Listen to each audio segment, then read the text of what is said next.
Welcome to another real life budget and happy Thursday. Okay, so here's what I have going on today.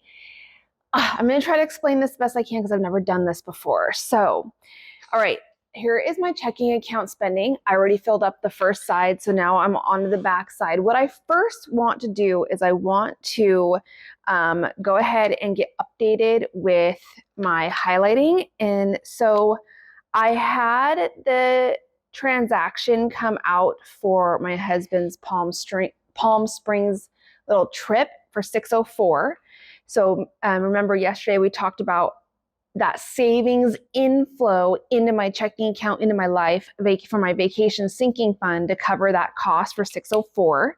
And then I went and got gas. So I'm going to highlight this for 47. And then I want to go ahead, so that was the only thing I had to do, for highlighting. Now, let's talk about gas. Let's talk about variable spending, okay? So if you look at my budget for January, you can see I have fixed expenses, I have variable expenses.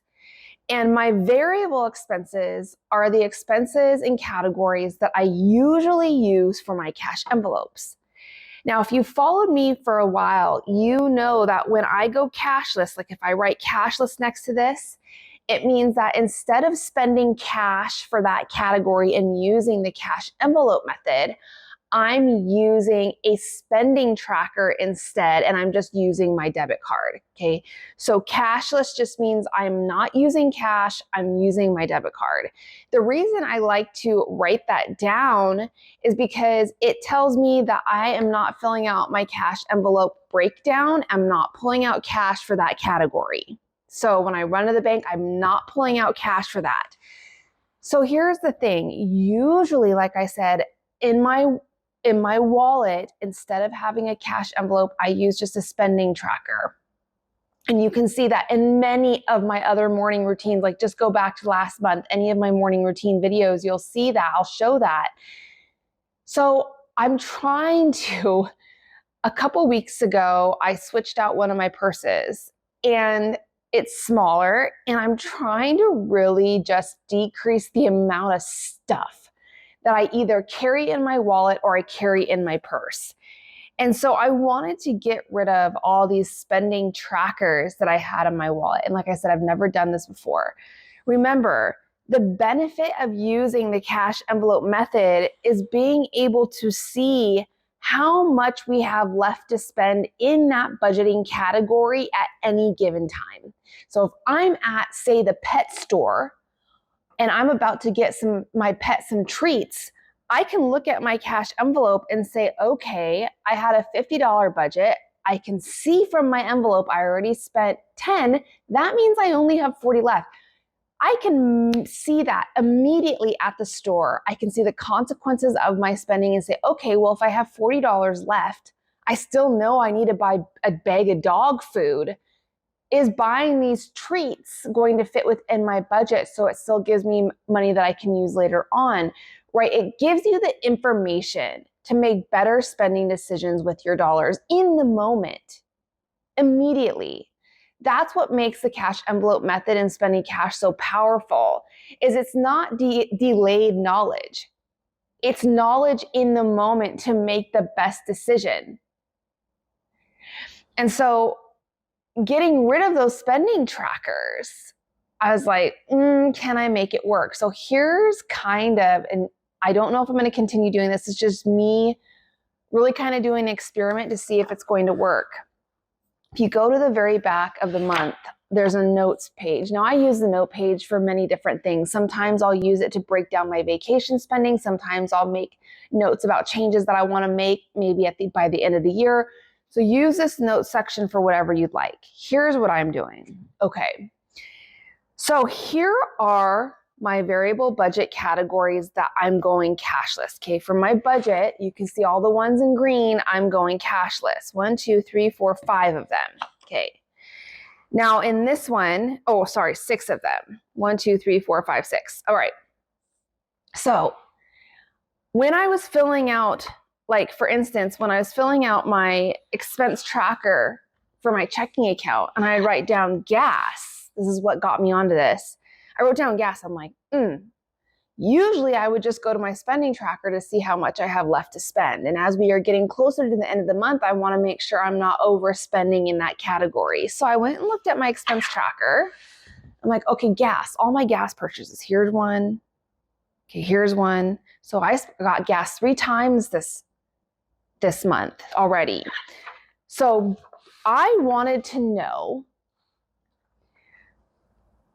but for my expense tracker, expenses that are variable spending in these categories, how much have I spent? So I went through all my transactions. So I went through, I said, okay, well, my race registrations for Bloomsday and my first ultra marathon, those are not my fixed expenses. Those are variable expenses. Those are things that I would have spent in cash if I were doing the cash envelope method, right? So I went over here and I wrote them down. So Bloomsday, my race registrations for my races fall under my health category, my health variable budget category. So Bloomsday was $57.19, and then I got to my ultra marathon, which was $180. I think it was $133.66. Well, I already spent $57.19 in my health category already.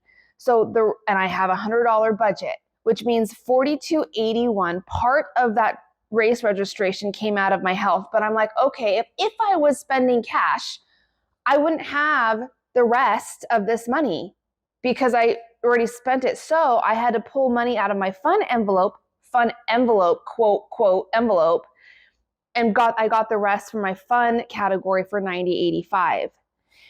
Do you see? So this right here, I can just put a big fat 0. Okay, we're out of money. So basically, this page is acting as my spending trackers as they would in my wallet, but it's taking away the very, very big benefit that I usually have of getting that instant knowledge of how much I have left to spend in each category. Because once you hit that limit, that's the rule of cash envelopes. You don't have any more to spend, right? So I know, okay, looking at this, while I'm getting really close to my fun limit.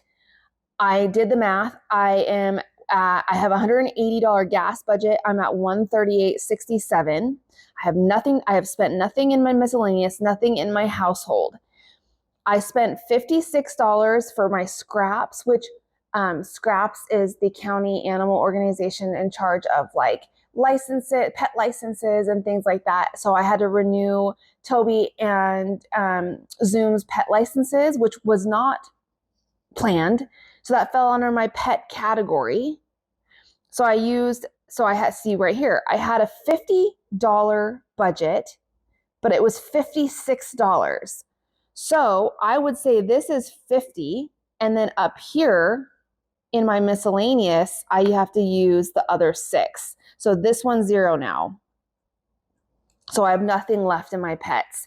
So do you see what I'm saying? I have a $50 pet budget, but scraps was $56. So I had to pull the 6 from my miscellaneous. I'm acting as if I were spending this in cash, it would be impossible for me to take $56 from 50, right? This is impossible. So I have to find another area in my variable budget categories to pull that remaining 6 from. And I decided to do my miscellaneous. Doing this, I don't know. I just did this because this month I don't have the spending trackers inside my wallet. And you could be saying, well, Miko, just make the spending trackers. I don't want them in my wallet. I don't want them in my wallet. And maybe I might design something where it's not the full, like, ginormous spending tracker. It's something that's a little more minimal. But until that happens, I'm doing it this way when I go cashless. Off my expense trackers and my transactions, any transaction that lives in my variable expense categories that I would be spending usually cash needs to be written down on my categories here so I can track that. Also, when I close out my budget, right, this is going to help me, because what happens if I get to the end of the month and I still have $100 in my household budget that I have not spent? Well, if I'm not keeping track of it, how am I going to know that? I have to decide, okay, I have this $100 that I allocated in my budget for household. I didn't spend it. So you have to ask yourself, what do you want to do with it? It can't just sit out there and float around in la la land, right? The best thing that we can do with our money is have complete control over where it goes. So it works in the best possible way for us. That's the best thing about the budget being a tool for you to use for your goals, for the life that you want. So I could look at this and say, okay, I have 40 something dollars left here. I have about $10 here that I could use. I have some money here. I have $100 here. Where do I want to place this money in my life? Well, I automatically know that any money left over from my cash envelopes gets put towards my 100 envelope challenge, which means I would have to tally up how much cash I have that I did not spend from my variable spending. And when I go down to the bank for my paycheck, pull it out so I can use it to stuff my cash envelopes for my 100 envelope challenge.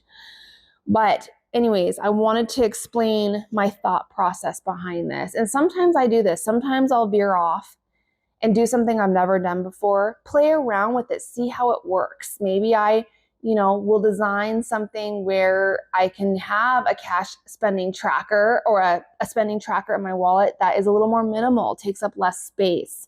So until that happens though, this is what I'm doing when I'm going cashless. But I am in February.